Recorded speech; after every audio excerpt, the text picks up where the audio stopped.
Hello student, ये class DRT first year के लिए है जिसमें अपना सब्जेक्ट है रेडियोग्राफी फर्स्ट पोजीशनिंग। अपना टॉपिक चल रहा है लोअर लिम्ब, यानी लोअर एक्सट्रीमिटी की अपने स्टडी कर रहे थे, जिसमें अपन ने अगर अपने लेग की बात करें तो स्टार्टिंग से जैसे फ्लेंजियस हो गया, अपना फुट हो गया, एंकल जॉइंट्स, ये सारे व्यूज़ पढ़ लिए थे। लास्ट क्लास में अपन ने टेबिया और फिबुला के एपी और लेटरल व्यू पढ़े थे, जिसमें एपी व्यू में अपने नॉर्मल पेशेंट की जो एपी व्यू होती है वह रहती है, और लेटरल पोजीशन में जो लेटरल बॉर्डर होती है फुट की वो टेबल के टच में रहती है। इस प्रकार हमने क्या है टेबिया और फिबुला का एपी और लेटरल व्यू किया था। इनमें ध्यान रखने योग्य बात यह थी कि जब अपने टेबिया या फिबुला का एपी और लेटरल व्यू कर रहे हैं तो उसमें दोनों जॉइंट्स हिप, नी जॉइंट और एंकल जॉइंट इंक्लूड होने चाहिए, नहीं तो जो अपना फ्रैक्चर है या जो भी साइट है जहाँ पे कोई पैथोलॉजी कंडीशन या फ्रैक्चर है उस साइट के पास वाला जॉइंट अपना फिल्म में आना चाहिए। इस प्रकार के अपन ने व्यू किए थे।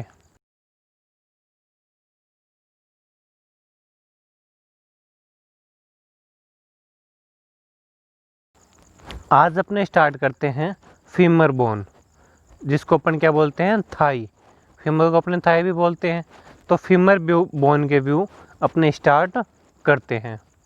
तो सबसे पहले अपने इसके एनाटॉमी की बात करें तो एनाटॉमी क्या होगी, the femur consist of a shaft in upper portion consist of head, neck, greater and lesser trochanter. Femur क्या होती है, एक शाफ्ट होती है, इसको अपने शाफ्ट भी बोलते हैं। और जो इसका अपर पोर्शन है वो किससे कंसिस्ट होता है, किससे बना होता है हेड से, नेक से और लेजर और ग्रेटर ट्रोकेंटर से बना हुआ होता है।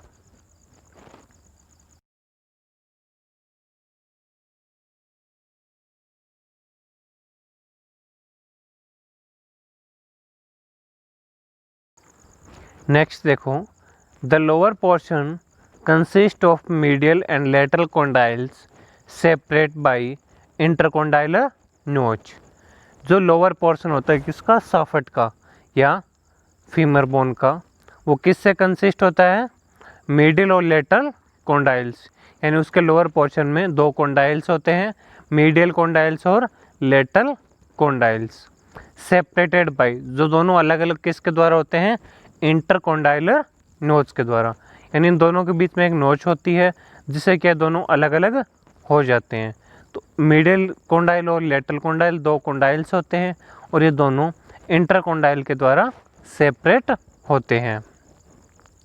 Femur is the longest and strongest bone in the body.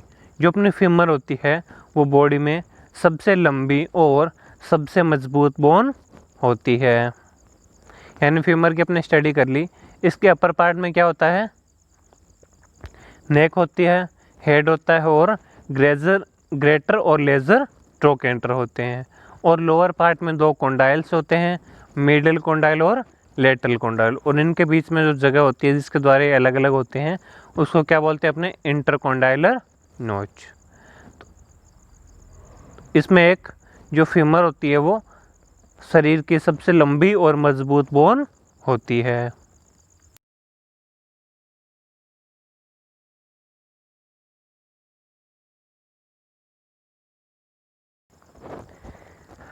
इसके बाद अपने स्टार्ट करते हैं फीमर के व्यूज़, यानी जिसको अपने थाई बोन भी बोलते हैं। सबसे पहला इसका व्यू आता है अपने एपी व्यू।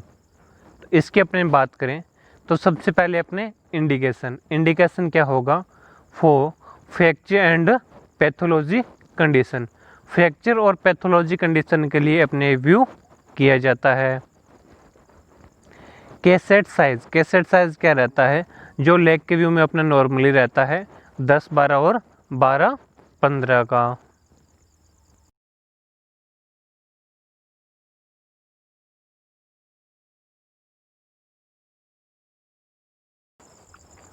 नेक्स्ट देखो, अपने को पोजीशन ऑफ पेशेंट बता रखी है, यानी पेशेंट की पोजीशन क्या रहेगी, देखो इसमें patient in supine on the x ray table, patient क्या है एक्सरे टेबल पर सुपाइन पोजीशन में लेटेगा, with attached side resting on the film with whole length, और साथ ही क्या करेगा जो उसकी अफेक्टेड साइड है यानी जो अफेक्टेड फीमर है उसको कैसेट के टच में रखेगा विद होल लेंथ, यानी पूरी जितनी लेंथ होती है फीमर की वो सारी क्या है कैसेट के टच में रहनी चाहिए। Patient leg is fully extend, patient की लेग है वो क्या फुली एक्सटेंड रहेगी यानी बिल्कुल सीधी रखेंगे। The leg is rotate slightly medially so that the patella is parallel with the table, जो अपनी लेग है उसको अपनी क्या करेंगे हल्की सी मीडियली साइड यानी अंदर वाली साइड रोटेट करेंगे ताकि जो पटेला है वो टेबल से पैरेलल हो जाए यानी जो अपनी फीमर है वो बिल्कुल सीधी हो जाए। Sand bag is placed over the leg, sand bag को क्या करेंगे अपने लेग के ऊपर रख देंगे ताकि जो पेशेंट की लेग है वो बिल्कुल भी हिले नहीं और कंफर्टेबल पोजीशन में पेशेंट आराम से लेट जाए। यानी जो पेशेंट अपने पास आता है उसको अपने टेबल पर सुपाइन पोजीशन में लेटाते हैं, जो अफेक्टेड फीमर होती है उसको अपनी कैसेट पे रखेंगे और उसकी होल लेंथ यानी पूरी लंबाई कैसेट में इंक्लूड होनी चाहिए। उसके बाद फुट को क्या करेंगे थोड़ा सा मीडियली रोटेट कर देंगे ताकि जो पटेला होता है वो टेबल से पैरेलल हो जाएगा यानी जो अपनी फीमर होती है वो बिल्कुल सही एंगल पे आ जाएगी।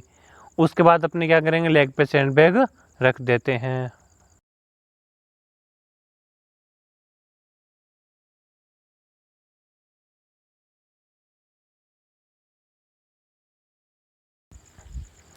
नेक्स्ट अपने बात करें पोजीशन ऑफ कैसेट, कैसेट की पोजीशन क्या रहेगी, तो देखो the cassette is placed under the affected femur, cassette को अपने कहाँ रखेंगे जो अफेक्टेड फीमर है उसके बिल्कुल नीचे। पर एक बात का ध्यान रहे जो मैंने आपको क्या है टिबियर फिबुला के एपी और लेटरल व्यू में बताई थी वो इसमें भी ध्यान रखेंगे कि अपना जो दोनों जॉइंट है कौन सा नी जॉइंट और हिप जॉइंट अपनी एक्सरे ट्यूब जो एक्सपोज करते हैं तो फिल्म में आने चाहिए, या फिर जिस साइड के पास वाला जॉइंट है यानी अगर थोड़ा लोअर साइड में या अपर साइड में जो साइड है अपनी जैसे फ्रैक्चर है या कोई पैथोलॉजी कंडीशन है उसके पास वाला जॉइंट फिल्म में इंक्लूड होना चाहिए। नेक्स्ट अपने बात करते हैं सेंटरिंग की, सेंटरिंग कहाँ की जाएगी, देखो central ray over the middle of thigh at right angle to the film, centering अपने कहाँ करेंगे जो अपने थाई का बिल्कुल मिडल पॉइंट होता है यानी जो फिमर का बिल्कुल मिडल पॉइंट होता है उस पॉइंट पे अपने सेंटरिंग करते हैं।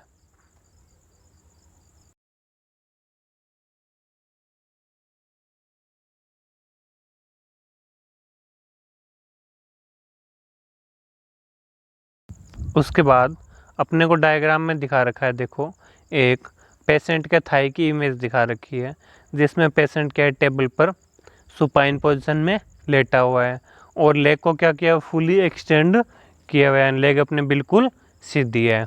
उसके बाद कैसेट कहाँ लगाएंगे जो अफेक्टेड थाई है उसके बिल्कुल नीचे अपनी कैसेट रहती है। और सेंटरिंग देखो कहाँ की हुई अपने को सेंट्रल रे दिखा रखी है यानी जो प्लस पॉइंट बन रहा है लाइट का वो कहाँ बन रहा है थाई के बिल्कुल मिड पॉइंट में यानी जो अपनी फीमर है उसके बिल्कुल मिड पॉइंट में अपना सेंटरिंग का पॉइंट बन रहा है यानी सेंटरिंग करते हैं अपने middle of the thigh, thigh के बिल्कुल मिड पॉइंट में सेंटरिंग करेंगे। तो इस डायग्राम से अपने क्या पोजीशन और सेंटरिंग आसानी से समझ सकते हैं।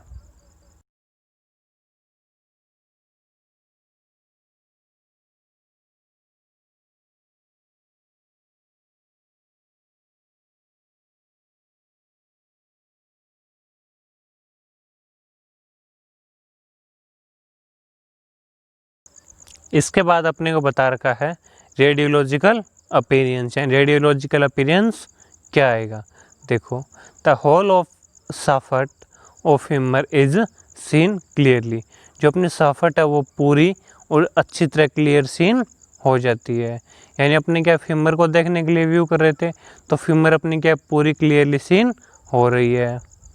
वन जॉइंट आइदर हिप और नी आर क्लियरली सीन। मैंने आपको बताया था अपने फिल्म में क्या है, एक जॉइंट लेना ज़रूरी होता है ताकि अपने को पता लग सके कि ये थाई का लोअर पार्ट है या अपर पार्ट है।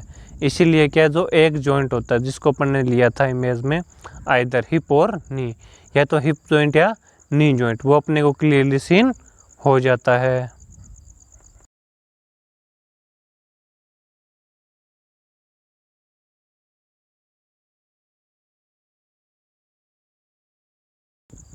उसके बाद देखो एक अपने को थाई के एपी की इमेज दिखा रखी है, जिसमें अपन ने क्या है नी जॉइंट को साथ में इंक्लूड कर रखा है।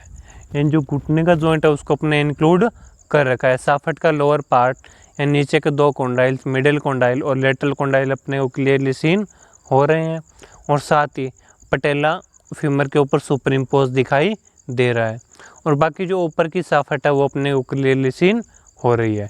इस प्रकार से इमेज अपने को दिखाई देती है फीमर के एपी व्यू की।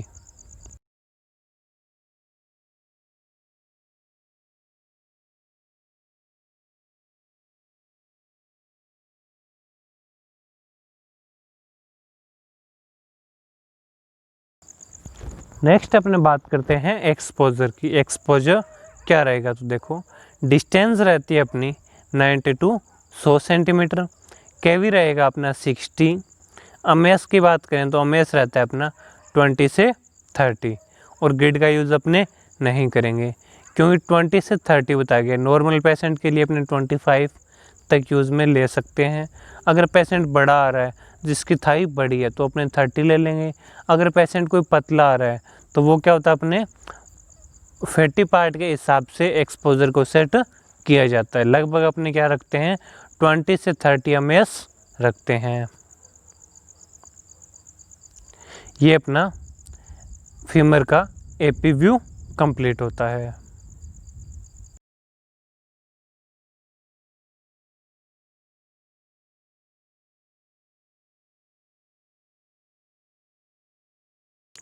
देखो इसके बाद में अपने को एक फीमर का एपी व्यू और दिखा रखा है, जिसमें क्या दिखा रखा है अपने को हिप जॉइंट साथ में इंक्लूड करके दिखा रखा है। जो डायग्राम अपन ने पहले देखा था उसमें साथ में नी जॉइंट इंक्लूड किया हुआ था, और इस डायग्राम में क्या है साथ में हिप जॉइंट इंक्लूड किया हुआ है। तो इसमें अपने को ग्रेटर ट्रोकेंटर और लेजर ट्रोकेंटर, जो दोनों साइड ट्रोकेंटर उभरा हुआ भाग दिखाई दे रहा है वो क्लियरली सीन हो रहे हैं, और हिप जॉइंट दिखाई दे रहा है, और अपने को साफट यानी साफर का अपर पार्ट यानी जो फीमर का अपर पार्ट है वो क्लियरली सीन हो रहा है।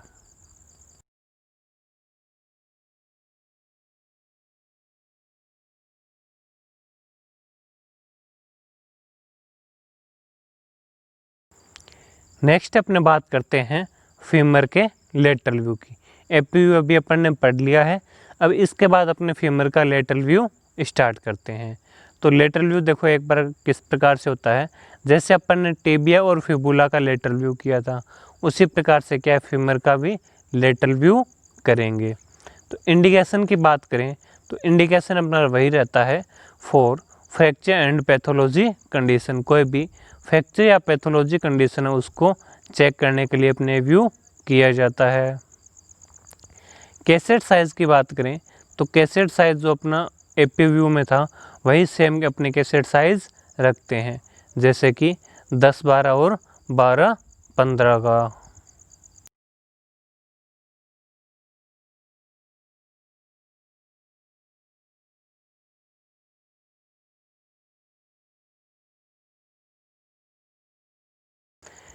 नेक्स्ट अपने बात करते हैं पोजीशन ऑफ पेशेंट। पेशेंट की पोजीशन क्या रहेगी, तो देखो इसमें patient lying in to lateral position on the x ray table with attached affected side.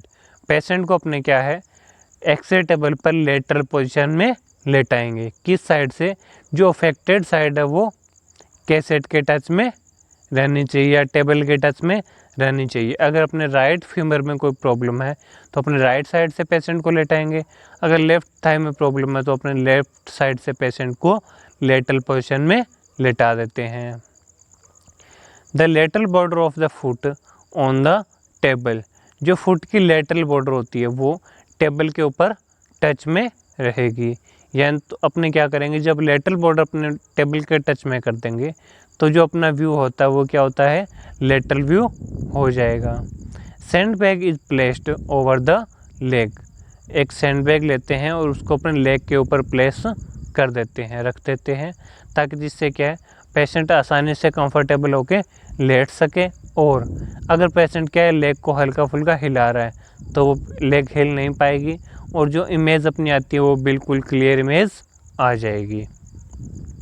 The unaffected leg is rest on table in front of it, जो अनअफेक्टेड लेग होती है जिसका अपन को व्यू नहीं करना है उसका अपने क्या करेंगे, जो अपन की अफेक्टेड लेग उसका जस्ट आगे अपने टेबल पर रख देते हैं, आगे की ओर करके टेबल पर रख देंगे या पीछे की ओर टेबल पर रख देते हैं, जिससे क्या होता है जो अपनी अफेक्टेड लेग होती है उसकी इमेज के बीच में अनअफेक्टेड लेग नहीं आ पाती है और अपने को फीमर की क्लियरली इमेज सीन हो जाती है।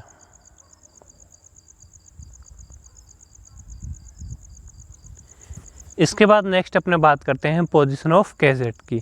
कैसेट की पोजीशन क्या रहेगी, तो देखो the cassette is placed under the affected femur, cassette को अपने जो अपनी अफेक्टेड फीमर होती है उसको बिल्कुल नीचे रखते हैं।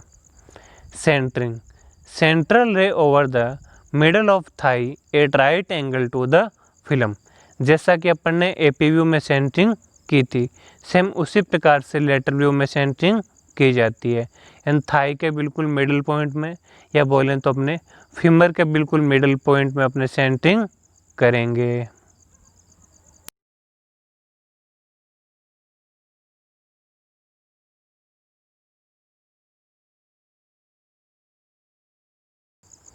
नेक्स्ट देखो एक अपने को डायग्राम दिखा रखा है जिसमें क्या पेशेंट लेटरल पोजीशन में लेटा हुआ है और इसके जो फुट की लेटरल बॉर्डर है, पूरे लेग की लेटरल बॉर्डर है वो टेबल के टच में है और थाई भी क्या अपनी लेटरल पोजीशन में आ गई है और जो ऊपर का अनअफेक्टेड फुट है लेग है उसको अपने क्या है आगे की ओर करके टेबल पर रख दिया है ताकि अपने क्या है पोजीशन के बीच में वो पैर ना आए और अपनी इमेज को ख़राब ना करे। और इसमें क्या है सेंटरिंग देखो कहाँ दिखा रखी है, बिल्कुल middle of thigh and thigh के बिल्कुल मिड पॉइंट में अपने सेंटरिंग करते हैं। एक प्रकार इस प्रकार से अपने पोजीशन लगा सकते हैं और देखें तो ऊपर वाले पैर को अपने पीछे की साइड में भी करके रख सकते हैं।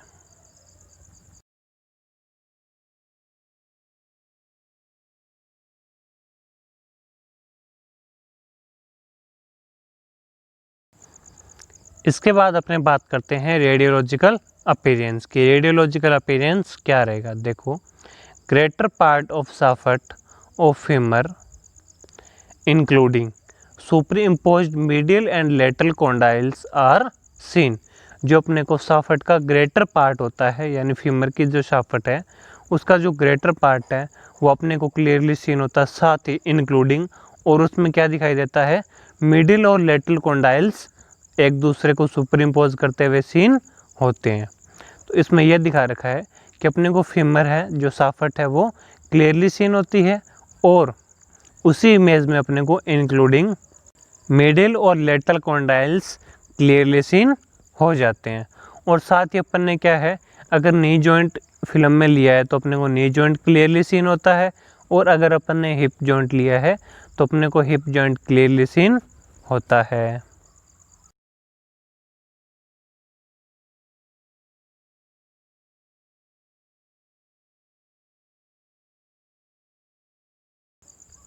इसके बाद अपने को देखो फीमर की लेटरल इमेज दिखा रखी है जिसमें नी जॉइंट को इंक्लूड किया गया है।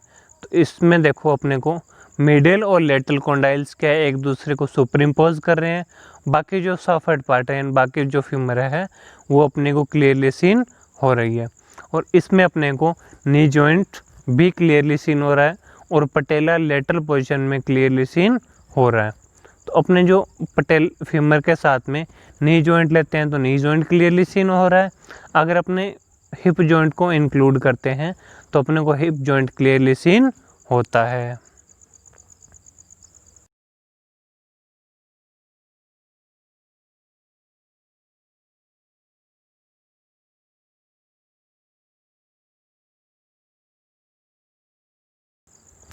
नेक्स्ट अपने बात करते हैं एक्सपोजर की। एक्सपोजर क्या रहेगा, डिस्टेंस रहेगी अपनी 90 to 100 सेंटीमीटर, केवी रखते हैं अपने 60। एमएस की बात करें तो एमएस अपना आता है 20 से 30 और ग्रिड का यूज़ अपने नहीं करेंगे। तो इस प्रकार से एक्सपोजर लगा के अपने ने क्या किया था, पेशेंट को लेटरल पोजीशन में लेटा दिया और उसका जो अफेक्टेड पैर है वो उसकी लेटरल बॉर्डर टेबल के टच में कर दे, जिससे अपनी फीमर क्या है, लेटरल पोजीशन में आ जाती है।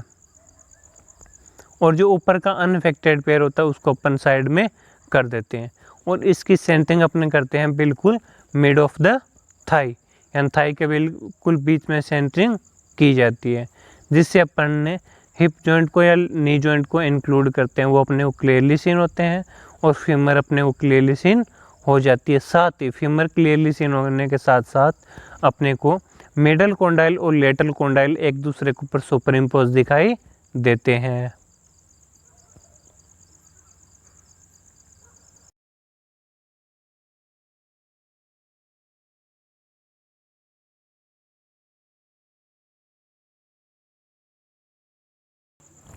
अब देखो एक फीमर का अपने को एपी व्यू और लेटरल व्यू दिखाया हुआ है। जो पहले दिखाया हुआ है वो अपने क्या है, एपी व्यू है। उसमें देखो अपने को फ्रैक्चर आगे की तरफ निकला हुआ दिखाई दे रहा है, यानी जो हड्डी है अपनी फीमर ये बीच में से टूटी हुई दिखाई दे रही है। और इसी व्यू को जब अपने लेटरल पोजीशन में देखते हैं तो अपने को ये ऐसे टूटी हुई दिखाई नहीं देती है, जो टूटा हुआ पार्ट है वो एक दूसरे के ऊपर सुपर इम्पोज दिखाई देता है। तो इस प्रकार से अपने एपी और लेटरल करते हैं तो उसमें अपने को फ्रैक्चर जो भी होता है वो क्लियरली सीन हो जाता है। ये अपने फीमर के एपी व्यू और लेटरल व्यू कंप्लीट होते हैं। आगे पढ़ेंगे अपने नेक्स्ट क्लास में। इसी के साथ अपने क्या जो लोअर एक्सट्रीमिटी के व्यू होते हैं वो भी कंप्लीट हो गए हैं। Thank you.